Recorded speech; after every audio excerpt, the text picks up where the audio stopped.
Russia কি আগেই অনুমান করেছিল ইরানে এই ধরনের ভয়ঙ্কর কোনো এক কর্মকাণ্ড ঘটতে চলেছে? কেনই বা হঠাৎ করে রাশিয়া ইরানে বুশেহার শহরে অবস্থিত পরমাণু কেন্দ্র থেকে 198 জন রুশ বিজ্ঞানীকে তড়িঘড়ি নিজের দেশে ফিরিয়ে নিল?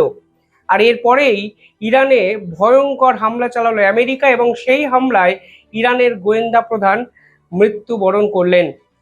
সব মিলিয়ে ইরান, আমেরিকা, রাশিয়া এবং ইসরায়েল এই সম্পর্ক আরো জটিল জায়গায় চলে গেল, এবং এই প্রবণতা যদি আগামী 1-2 দিনও বজায় থাকে তাহলে কিন্তু ভয়ঙ্কর সংকটজনক পরিস্থিতির মধ্যে পড়বে গোটা বিশ্ব। এবং বিশ্বের অন্যতম একাধিক বৃহৎ রাষ্ট্র যেমন ভারত ও চীন। আজকে ইরানে যে কর্মকাণ্ডটি ঘটানো হয়েছে সবকিছু এই ভিডিওতে ডিটেইলিং আলোচনা করব। ভিডিওটি শেষ অবধি দেখবেন। চ্যানেলটি ভালো লাগলে সাবস্ক্রাইব করবেন, আর যারা এই ভিডিও দেখছেন তারা কমেন্টে জানাবেন যে আপনারা কোন ধরনের ভিডিও দেখতে চান, কোন ধরনের জিওপলিটিক্যাল টপিক নিয়ে আলোচনা বিস্তারিত চান। আমি সেই বিষয়ে রিসার্চ করে আপনাদের সামনে নিয়ে আসার চেষ্টা করব। দেখুন, যে তথ্য সামনে এসছে সেখানে বলা হয়েছে যে ইরানের গোয়েন্দা প্রধান মাজিদ খাদেমি তাকে হত্যা করা হয়েছে আমেরিকার পক্ষ থেকে। ডোনাল্ড ট্রাম্প কালকে টুইট করে বলেছিলেন যে মঙ্গলবার এমন কিছু কর্মকাণ্ড মার্কিন সেনারা ঘটাবে যা ইরান ভাবতেও পারেনি, এবং ইতিমধ্যেই ইরান যেন আল্লাহর কাছে প্রার্থনা করা শুরু করে দেয়। আর এরপরেই ইসরায়েল এবং আমেরিকা যৌথ হামলা ইরানের উপর করে, এবং এখনো অবধি অফিসিয়াল মৃত্যুর সংখ্যা 15। তার মধ্যে টপ মোস্ট লিডার, যিনি গোয়েন্দা প্রধান, সেই মাজিদ খাদেমির কিন্তু পতন হয়েছে। এই হামলাটি ঘটানো হয়েছে তেহরানের অত্যন্ত সিকিউরড একটি প্লেসে, এবং নিঃসন্দেহে আজকের দিনে দাঁড়িয়ে বলা চলে এই ধরনের গোয়েন্দা প্রধানের মৃত্যু ইরানের কিন্তু সাম্প্রতিক সময় আরো একটি বড় গোয়েন্দা ব্যর্থতা। অর্থাৎ শত্রুপক্ষ আপনার দেশে ঢুকে আপনার দেশের সুপ্রিম লিডারকে শেষ করে দিচ্ছে, সেনা প্রধানকে কিছুদিন আগে শেষ করে দেওয়া হয়েছে, আর আজকে গোয়েন্দা প্রধানকেও এই যুদ্ধের মধ্যেও আপনি হারিয়ে ফেলছেন। তাহলেও কিন্তু আপনার গোয়েন্দা দপ্তর কার্যত ব্যর্থ হয়েছে। ইম্পর্টেন্ট ইস্যু হলো অন্য আরো একটি।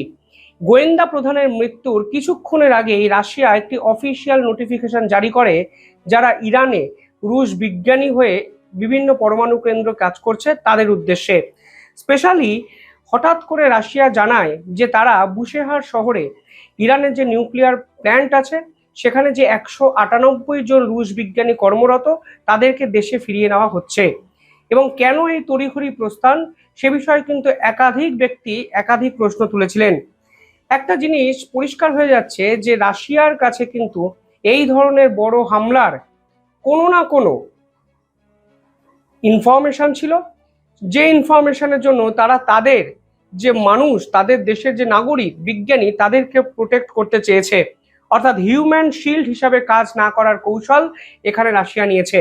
পাশাপাশি ডোনাল্ড ট্রাম্পের এই ধরনের টুইটের পর গোটা বিশ্ব কার্যত বিভিন্ন ক্ষেত্রে চিন্তিত। সেই প্রেক্ষাপটে দাঁড়িয়ে যদি ইরান পারমাণবিক হামলার সম্মুখীন হয় তাহলে রাশিয়া যেন কোনো অবস্থাতেই এফেক্টেড না হয়, এর জন্য কিন্তু পুতিন এই ধরনের একটি মাস্টার স্ট্রোক দিলেন একদম আমেরিকার হামলার ঘন্টা চারেক আগেই। বুশেহার পরমাণু কেন্দ্র যদি দেখেন তাহলে দেখবেন এই পরমাণু কেন্দ্রটি পারস্য উপসাগরে অবস্থিত, এবং এটি কিন্তু রাশিয়ার সহায়তায় ইরান বানিয়েছিল, এবং এটি বর্তমানে সব থেকে বড় সামরিক লক্ষ্যবস্তুর আওতায় চলে আসে আমেরিকা এবং ইসরায়েলের। কারণ এই পারমাণবিক নিউক্লিয়ার প্ল্যান্ট যদি ধ্বংস করে দেওয়া যায় তাহলে কিন্তু ইরানের মেরুদণ্ড, নিউক্লিয়ার প্ল্যান্টের যে ব্যাকবোন সেটাকেই ভেঙে দেওয়া যাবে, তা কিন্তু আমেরিকা জানতো, এবং সেখানেই কিন্তু এই স্ট্রাইকটি করা হয়েছে। এই বুশেহার পারমাণবিক কেন্দ্রটি রাশিয়া এবং ইরান একই সঙ্গে যৌথভাবে কিন্তু বানিয়েছিল, এবং ইউরেনিয়াম এনরিচমেন্ট বলুন কিংবা নিউক্লিয়ার একাধিক অ্যাক্টিভিটির জন্য এই বুশেহারের পারমাণবিক কেন্দ্রটি অত্যন্ত গুরুত্বপূর্ণ এবং শক্তিশালী একটা কেন্দ্রে পরিণত হয়েছিল, অন্তত ইরানের নিউক্লিয়ার প্রোগ্রামের জন্য। এবার আমেরিকা এখন যদি এই বুশেহার শহরের পারমাণবিক কেন্দ্রটিতে আক্রমণ করে তাহলে ইরানের কিন্তু ভবিষ্যৎ বড় সড়ো এক প্রশ্নচিহ্নের মুখে পড়ে যাবে। এবং এক্ষেত্রে ডোনাল্ড ট্রাম্পের টুইটে স্পষ্ট যে ট্রাম্প সরাসরি কাইনেটিক স্ট্রাইকের দিকে যাচ্ছে, অর্থাৎ সরাসরি পারমাণবিক কেন্দ্র বা এই ক্রিটিক্যাল ইনফ্রাস্ট্রাকচারগুলোকে টার্গেট করবে মঙ্গলবারের মধ্যে।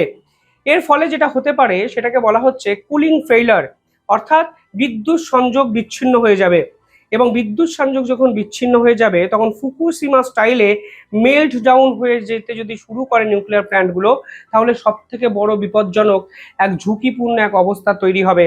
এবং শুধু তাই নয়, যদি পারমাণবিক বর্জ্য বিভিন্ন জায়গায় ছড়িয়ে পড়ে তাহলে কিন্তু বিষক্রিয়া আকাশে বাতাসে মিশে যাবে, এবং সাধারণ মানুষ যে শ্বাস প্রশ্বাস নেবে সেই নিঃশ্বাসে কিন্তু কার্যত বিষ মিশবে। অর্থাৎ রাশিয়া কিন্তু আগে ভাগেই তাদের 198 জন রুশ বিজ্ঞানীকে কিছুটা সেফ সাইড করে নিল, এবং ডোনাল্ড ট্রাম্প কি করতে চাইছে তা হয়তো রাশিয়ানরা ইতিমধ্যেই বুঝতে পেরেছে।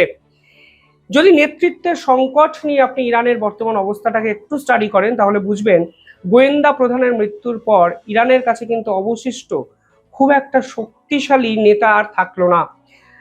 ফেব্রুয়ারি 28 তারিখ খামেনির মৃত্যু হয়। মার্চের প্রথম মাসে পরিষ্কারভাবে বোঝা যায় যে খামেনির যে ছেলে, যিনি সুপ্রিম লিডার হয়েছেন মোস্তাফা খামেনি, তিনি আত্মগোপন করে আছেন, তিনি সর্বসমক্ষে আসছেন না। অনেকে বলছেন বা আমেরিকা বলছে তাকে আহত করা হয়েছে বা কোনো না কোনোভাবে রাশিয়ায় গিয়ে তিনি চিকিৎসাধীন। এপ্রিলের 6 তারিখ আজকে গোয়েন্দা প্রধানের মৃত্যু। ফলে সব মিলিয়ে ইরান কিন্তু কার্যত আস্তে আস্তে ভাঙতে শুরু করেছে, এবং এরপর রাশিয়ার এই রুশ বিজ্ঞানীদের উইথড্র করে নেওয়া প্রমাণ করে দেয় ইরানের উপর ভয়ঙ্কর কোনো আঘাত কিন্তু আসতে চলেছে। এই মুহূর্তে দাঁড়িয়ে ভারতের প্রেক্ষাপটটাও যদি ভাবেন তাহলে দেখবেন যদি এই যুদ্ধ পারমাণবিক হামলা কিংবা আরো বড় যুদ্ধের জায়গায় যায় তাহলে ভারতও কিন্তু সংকটের মধ্যে পড়তে পারে। মনে রাখবেন রাশিয়ার এই ধরনের বিজ্ঞানীদের সরিয়ে নেওয়ার সময় ভারতও কিন্তু মিডল ইস্ট থেকে কয়েক লক্ষ ভারতীয়কে কিন্তু ইভাকুয়েট করে দেয়।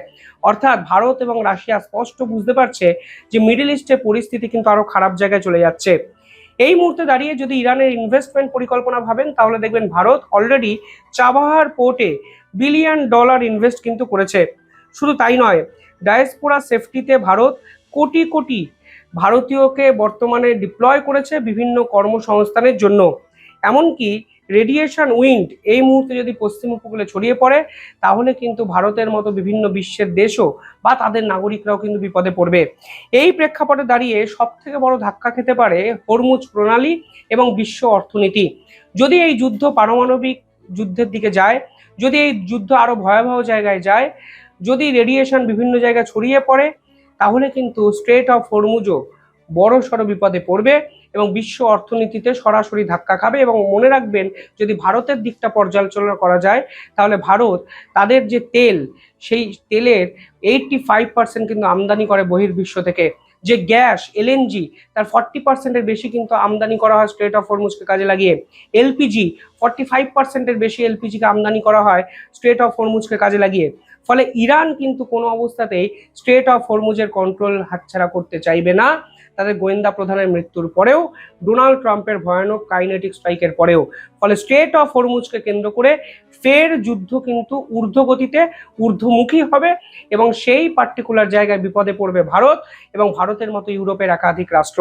যদিও ভারত ওমান উপকূলকে কাজে লাগিয়ে স্ট্রেট অফ হরমুজকে বাইপাস করার জন্য একটা পথ খুঁজে পেয়েছে, তবে মনে রাখবেন এই যুদ্ধে যে নতুন সমীকরণগুলো তৈরি হলো সেই সমীকরণে কিন্তু মধ্যপ্রাচ্যের একাধিক দেশও ইনভলভ, আর ওমান ইরানের একদম দ্বার প্রান্তে অবস্থিত।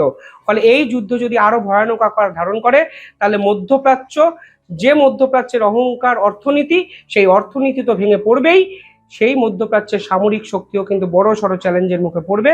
কারণ ইরান জানে তারা আমেরিকাকে সরাসরি আঘাত করতে না পারলেও আমেরিকার বন্ধু রাষ্ট্র যারা মধ্যপ্রাচ্য ইরানের আশেপাশেই অবস্থিত তারা কিন্তু ভয়াবহ বিপদের মুখে পড়বে। ফলে সব মিলিয়ে এই যুদ্ধ কিন্তু জমে উঠেছে। আগামী 24 ঘন্টায় আমরা বুঝতে পারবো এই যুদ্ধটি কোথায় গিয়ে শেষ হতে চলেছে, নাকি নতুন করে যুদ্ধের নতুন প্লট রচনা হবে আজকে। কিভাবে দেখছেন পুরো বিষয়টি কমেন্টে জানাবেন। দেখতে থাকুন দ্য ইন্ডিপেন্ডেন্ট বেঙ্গল। ধন্যবাদ।